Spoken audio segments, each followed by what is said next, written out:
So I'm now going to have a look at the fugue. Before I look at the musical aspects or how one might interpret it and create something that's hopefully musically meaningful and interesting, I'm just going to go into a little bit of background of the theory of what a fugue is. Now, this might sound very dry, but actually it's really helpful in order just to be able to understand what's going on and the absolute brilliance of how Bach combines what's an incredibly rigid, complex, logical format with something that's a really sublime piece of music and is absolutely beautiful to listen to.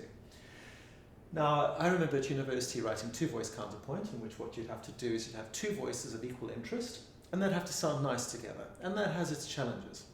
Then you have three-voice counterpoint and a three-voice fugue, where you've got, well, I'll talk about how this works now, but you've basically got a subject that you've got to keep the same pretty much throughout, and try and make that work with three things at once. It becomes exponentially more complicated.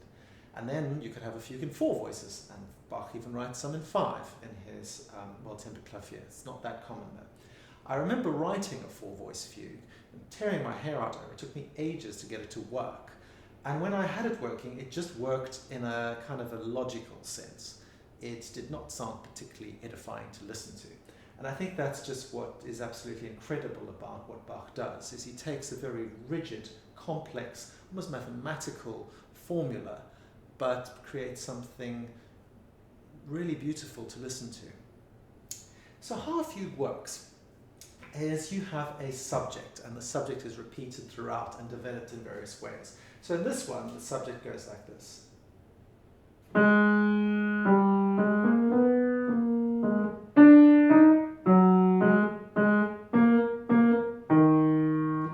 And then the subject is repeated again in another voice, and this is called the answer usually.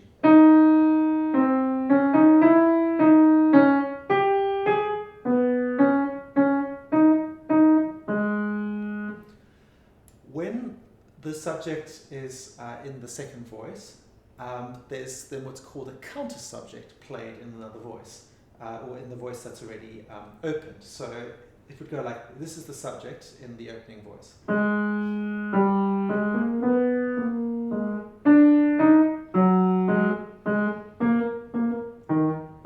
Now counter subject.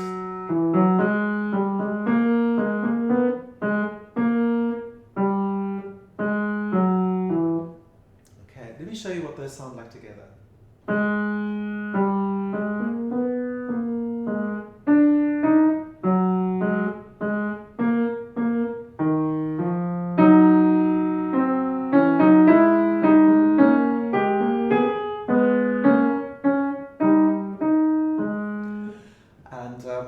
You see that each of them sounds nice by itself, and they sound nice together.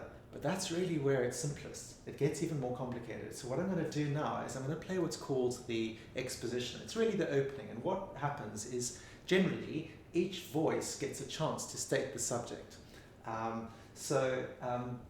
It first starts off in the tenor, then it's in the alto, then it's in the soprano, and then it's in the bass. I'll emphasize them a little bit, but see if you can spot where they're coming in.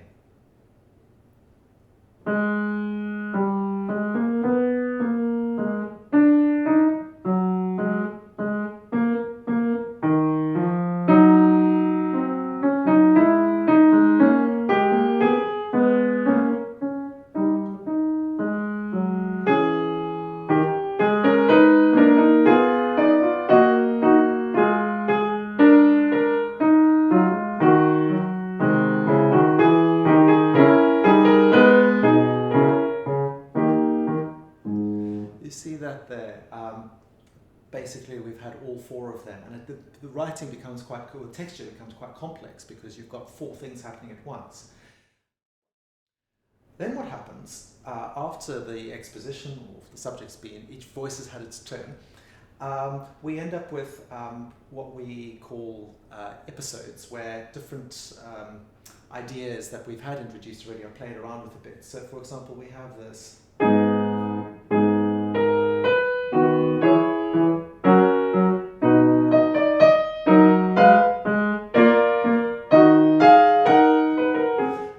So this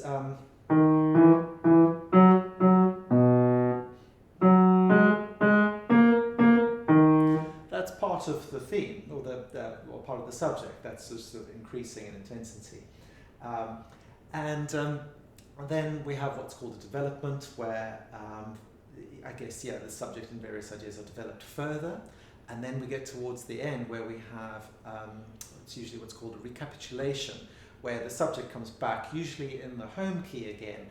And I think at this one, I think it also gets, each voice gets a turn, and it builds up to quite a nice climax.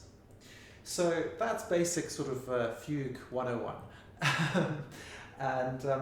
But while you do want to listen out for this subject, I think it's not just about that. I think that's just sort of what everything's built around, is the foundation. But what's really interesting is how it develops and how it's used in different voices and how different colors and things are created with it. Now I'm going to look a little bit, or in the next video, I'm going to look at a bit of how one can potentially interpret a piece like this and make some music out of it. So firstly, talking about articulation, I've listened to several recordings of this piece by renowned Bach interpreters, and they generally articulate it differently, they play it at different tempi. There's a wide variety. So I've just gone with something that feels quite nice to me. So what I do is this.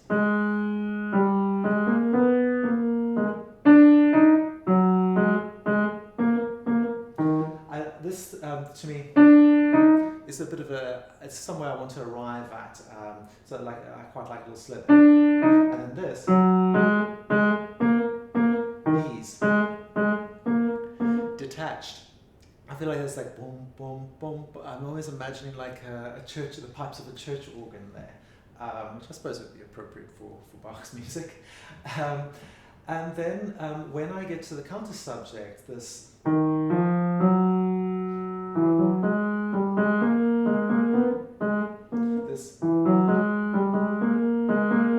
I'm rising up, I feel it's almost like slithering up, so I want some kind of legato there, maybe a little bit of a crescendo. Now, when we, one of the brilliant things about this kind of music is that you've actually got so many different colors and textures. And now what people sometimes do with a fugue is they just, they emphasize the subject. Now the subject is important, but the ear already knows what it is because it's been repeated so many times. And I heard a great anecdote where somebody said the pianists who bash out the subject every time, it's like walking into a room and introducing or something. Hello, I'm Ryan. Hello, I'm Ryan. Hello, I'm Ryan. Again and again and again. It's a bit bizarre, possibly rather annoying.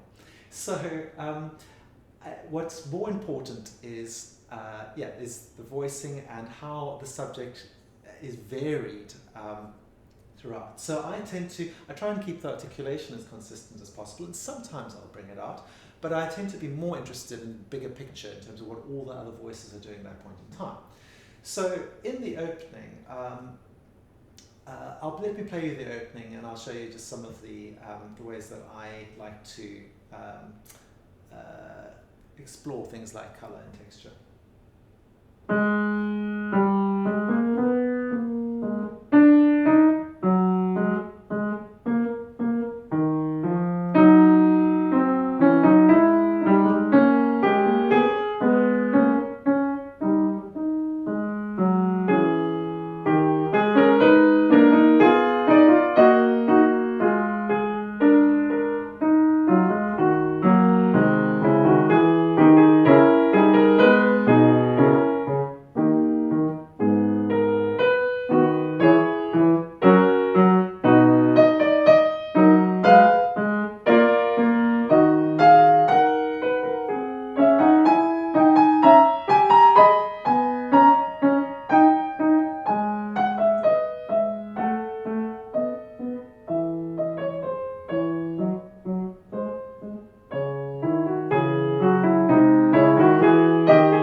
Point out a few things. So firstly, in the episode, I suppose this.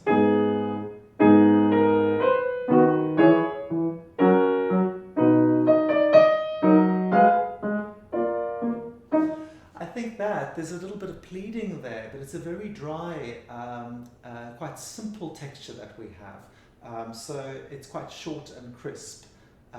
It's somebody being perhaps quite matter of fact, but not particularly emphatic at that stage. And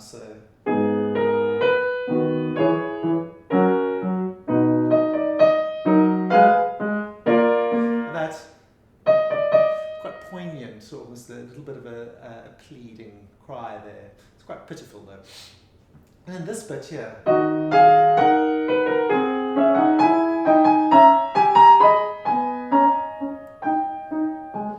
Now, there's three voices playing there. The bass has nothing happening. The lowest voice is the tenor. It has the theme. Sorry, the subject. So if I was to bring that out, like I was talking about, so many people do, to get this.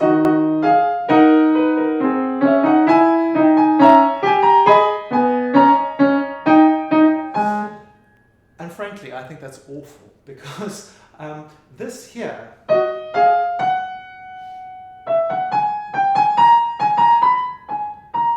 there's some musical interest there, but also it's the highest point in the piece so far. So I want a little bit of a crescendo there, and I want you as the listener to notice that. Because I think there's some kind of almost like, not to overly dramatize, but some kind of crying out there.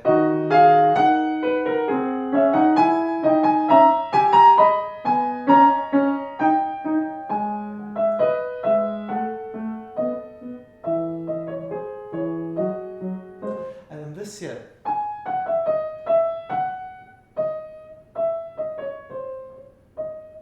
It's something like, why can't I'm putting words to it, why can't I get my own way, why can't I get my own way? It's a bit of softer, almost a little bit of resignation there, and a little bit of grumbling where we now get the theme comes in the bass.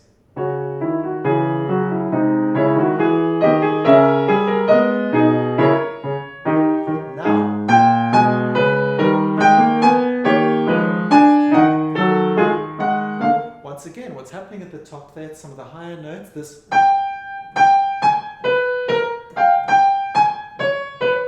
That's dramatic, even though the theme, the subject is now in the one of the inner voices in the tenor.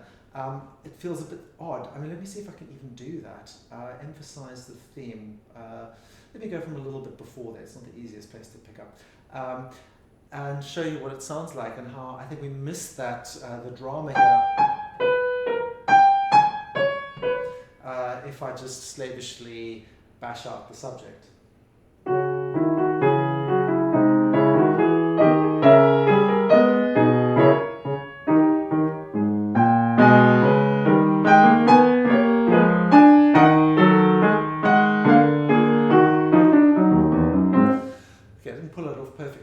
Hopefully you see my point there. Now, we're moving into the, we're still in the development section here. We have this motif.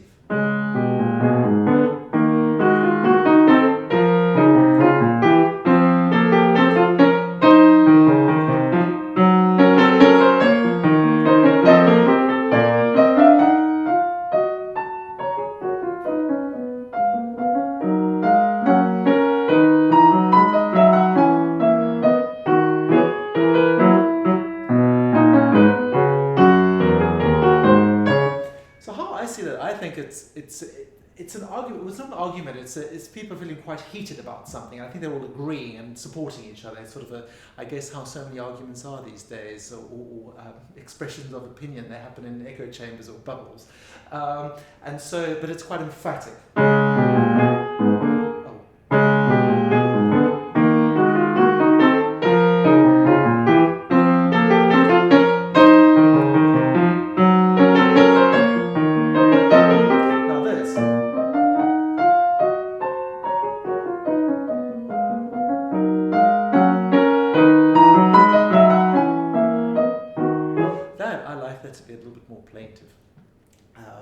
And quiet and simpler. So we've got quite dark, bright colours here. Or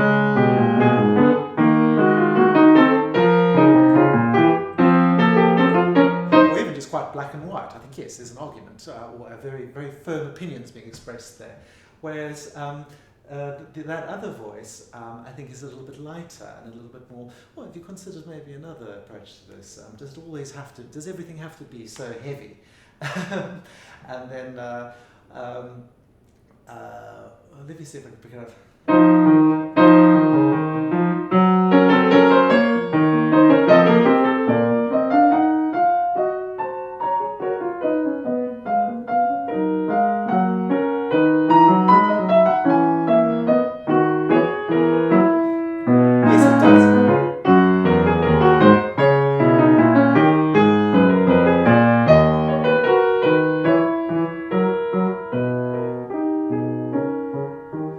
This little motive again.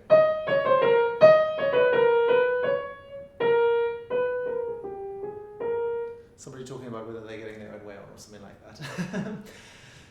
Now we come to the closing part, which is quite diabolically difficult actually, because all the voices seem to everyone's just talking at once, which I think is how many of the, I always imagine like a heated discussion, perhaps amongst people who agree, but are all just managing to make everyone around the table more irritated than they were before, despite them all having a similar point of view. I'm sure we've all had conversations like that.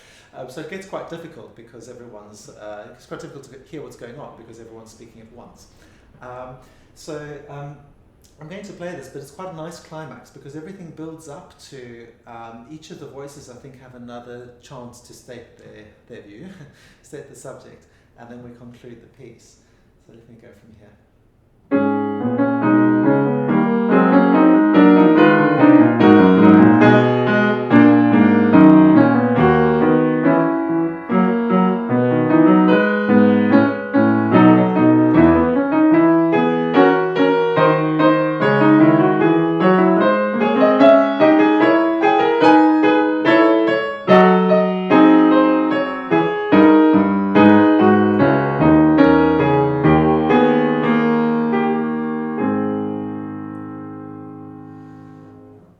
Now, there's a few interesting things there. The one is that, well, I don't know if you've noticed, but the last time the subject comes back, it's in the soprano, in the top of the...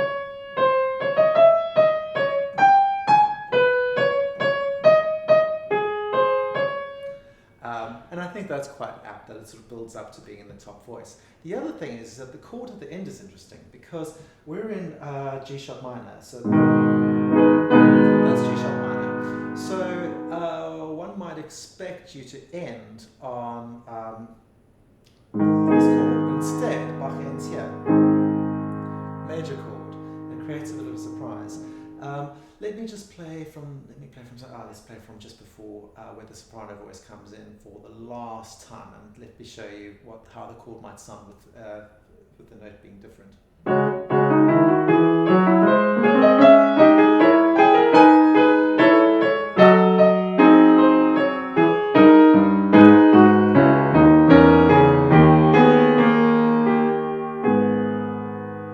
That's what you would expect, but instead we get this.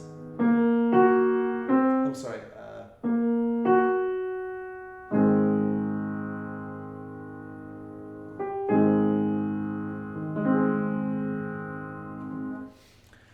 This creates a little bit of interest there. It's called a tierce de piquerie, where you play a major chord instead of the tonic minor. So I hope you enjoyed that, and that's very much my take on trying to create something that's musically meaningful and engaging out of what's fundamentally a very complicated set of notes and rules and things like that. And I think part of the joy of music like this is that if you go and listen to recordings of this piece, you will hear such a variety of interpretations. And I'd suggest doing that, and some you will like and some you won't, and that's great. And I think that while I appreciate that many people have strong views on how music like this should be interpreted and performed, and many of those views have merit, I think being too dogmatic is ultimately what has really put so many people off enjoying music like this, and I think that in itself is a real shame. And I think that it's one thing to have an idea, have some good ideas and strong opinions and all of that, it's a bit of a shame when those start defeating the ultimate objective, which is just to revel in these incredible creations that, I guess they're gifts that we've been given. So hope you enjoy that, and go and listen to some Bach.